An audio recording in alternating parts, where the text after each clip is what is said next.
Quais são os 3 passos para poder passar nas entrevistas? E quais são os 3 passos, galera, que é importante que vocês entendam, tá? Primeiro passo, que é o mais importante de todos, e muitos de vocês não fazem, é o passo de autoconhecimento. Quem aqui sente que talvez antes de me conhecer, antes de conhecer esse método aqui do emprego em até 51 dias, estava tentando conseguir um emprego sem estratégia? Tava só, fiz um formato de currículo de LinkedIn aqui, vou lá, vou me candidatar em tudo e não tá dando resultado. Fica dando murro em ponta de faca, só tendo negativa aí nos processos seletivos. Porque possivelmente vocês não fizeram, antes de começar a ir pro ataque, vocês não fizeram um processo de autoconhecimento.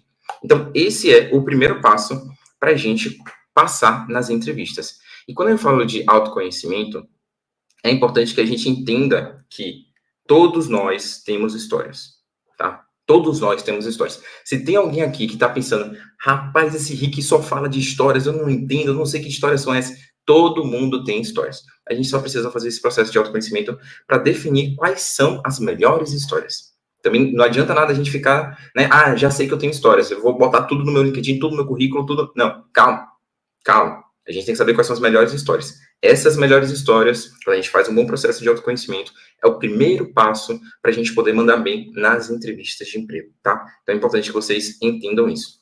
O segundo passo, que é extremamente importante para a gente poder conseguir passar nas entrevistas, é o passo de arrumar a casa, tá?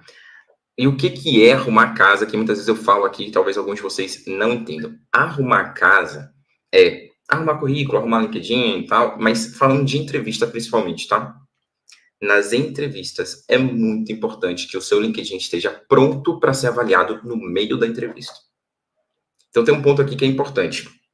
Alguns gestores, alguns recrutadores, eles não têm o hábito de ficar anotando todas as informações de vocês.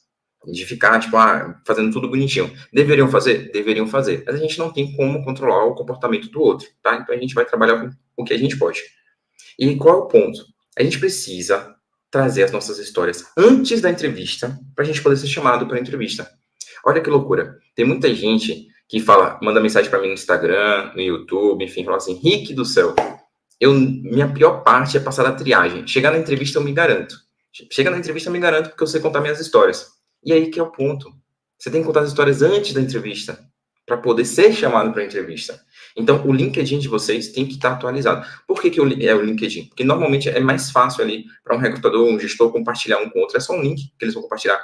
Dá uma olhada aqui no LinkedIn do Rick, você vai ter entrevista com ele. Dá uma olhada aqui no LinkedIn aqui da Paty, que você vai ter entrevista com ela. Pronto, você manda o link e aí o gestor vai poder ver todas as histórias de vocês, o recrutador, quem for entrevistar, tá? Então, o LinkedIn de vocês tem que estar preparado antes da entrevista. Tem que arrumar essa casa. É muito importante.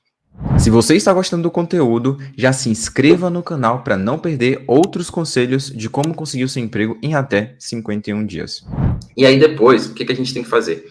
A gente tem que aquecer. O terceiro passo é aquecer. E o que é aquecer? É treinar antes. Treinar. Eu trouxe aqui essa imagem para deixar claro aqui quais são os passos aqui para a gente poder passar nas entrevistas, tá? Porque eu acho que com as imagens a gente consegue fixar melhor alguns pontos. Então, a gente está aqui no movimento de pensar estratégias para o Real Madrid ganhar no Barcelona. O que a gente vai fazer? O primeiro passo. Qual é o primeiro passo? É autoconhecimento. Então, a gente vai fazer o quê? Definir quais são os pontos fortes do time ali do Real Madrid. Tem o Cristiano Ronaldo, tem o Benzema. Beleza. A gente definiu quais são os nossos pontos fortes, certo? Depois disso, o segundo passo é arrumar a casa. E o que é arrumar a casa? A gente sabe que a gente vai enfrentar o Barcelona ali. Como é que eu posso me preparar para eu não sofrer com os ataques do outro time? Vocês sabem que vocês vão ser enxurrados, vai ter uma enxurrada de perguntas do recrutador, do gestor, de outras pessoas que vão fazer várias perguntas para vocês. O que eu posso fazer para arrumar minha casa, para já sanar algumas dúvidas antes da entrevista? É isso que a gente tem que fazer, tá? Então, quando a gente está pensando em estratégia aqui em futebol, é sempre isso. Primeiro eles têm um autoconhecimento, depois eles arrumam a casa, e por último, eles vão para um passo de aquecer. Eles vão para o passo de aquecer. Tem um treino, tem que ter treino. E olha só o que o Jubi falou sobre essa questão de entrevistas. que ele fala lá no YouTube, tá aqui, ó, dedicado especialista número 55, consegui o emprego dele em 17 dias. Aí eu falei, vamos fazer uma nova entrevista? Vamos. E aí eu Maratonou. nas suas aulas de entrevista aí, maratonei, e aí usei muito o gatilho mental que você ensina, usei algumas técnicas e funcionou. Ó, tem uma parada que é o seguinte, que vocês vão aprender lá no curso gratuito do Emprego 51 Dias, tá? Coloca na agenda aí. Que é importante. Muitas vezes os recrutadores e gestores ficam cozinhando vocês no processo seletivo. Vocês fazem as entrevistas lá, até, pô, acho que foi legal, mas eles ficam querendo avaliar outros candidatos antes de dar um feedback para vocês, positivo ou negativo. Quem aqui já sofreu com isso? Foi para uma entrevista e aí achou que foi super bem, gerou conexão ali com a pessoa e tal, falou bem suas experiências profissionais, mas depois de um tempo, o RH, o gestor, a empresa não mandou feedback, ficou um tempo lá. O que eles estão fazendo? Eles estão avaliando outras pessoas, eles estão avaliando seus concorrentes. E aí, existe uma coisa que é importante que a gente entenda, que é o seguinte, às vezes a pessoa só precisa de um empurrãozinho para tomar a decisão de aprovar vocês. Só precisa de um empurrãozinho. E tem uma técnica que eu ensino, que a gente vai aprender um pouquinho lá no curso gratuito do Emprego 51 Dias, que é a técnica de gatilhos mentais. Quando a gente usa gatilhos mentais de uma forma honesta, sem ser desleal, tá? De uma forma honesta, a gente faz com que esses gestores que ficam assim, segurando a gente, ajam, tomem ação. Por exemplo, aqui, o tempo todo eu uso gatilho mental com vocês. E falo mesmo, não tem problema. Estou usando isso aqui, ó, eu acabei de mostrar o vídeo do Gil Bevan. É um gatilho mental, de uma prova. Quem é que tem prova? Ninguém, só o Rick. Mas vocês têm que aprender a usar o gatilho mental para vocês se venderem nos processos seletivos e principalmente na entrevista. Chegou na entrevista, galera, é o momento da gente poder realmente se dedicar, da gente passar, porque a parte mais fácil, ou a parte mais difícil você já passou, que era passar atrás da GUP, do LinkedIn. Então, temos que estudar, temos que se dedicar, temos que treinar para as entrevistas, porque é ali que é o tchan, ali que começa o jogo de fato, é nas entrevistas. E tem um ponto que eu falo para os meus alunos que é interessante sobre treinar, que é o seguinte, tem um princípio que é importante que vocês gravem, se vocês quiserem anotar, é importante, que é não recusarás entrevistas. Não recusarás entrevistas, porque a gente tem que treinar as entrevistas. Por mais que não seja uma entrevista ideal, é PJ, não é a senioridade que eu queria. Como é que você vai conseguir treinar o método certo, a técnica correta, para você conseguir seu emprego em 51 dias, se você não está no campo de batalha?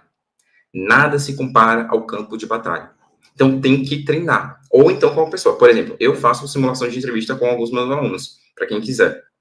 Ali já é uma forma de treino. Por mais que não seja uma entrevista real, né, tipo, para avaliar, pô, a simulação de entrevista, que eu avalio a pessoa, eu vou dando feedback para a pessoa, melhora isso aqui não ficou legal, tal. Então, é importante você vá para o campo de batalha. Tem gente que não consegue ter acesso a isso. Então, se você não tem acesso a ter uma simulação de entrevista, você precisa ir para o campo de batalha, fazer entrevistas, aceitar a entrevista e começar a colocar em prática, começar a testar a forma como você está contando as suas histórias, tá? É para maratonar aqui, para se dedicar, porque senão seu concorrente vai estar fazendo isso, vai passar na sua frente e só uma pessoa vai ser contratada. Vai ser contratado quem mais se dedicou, beleza?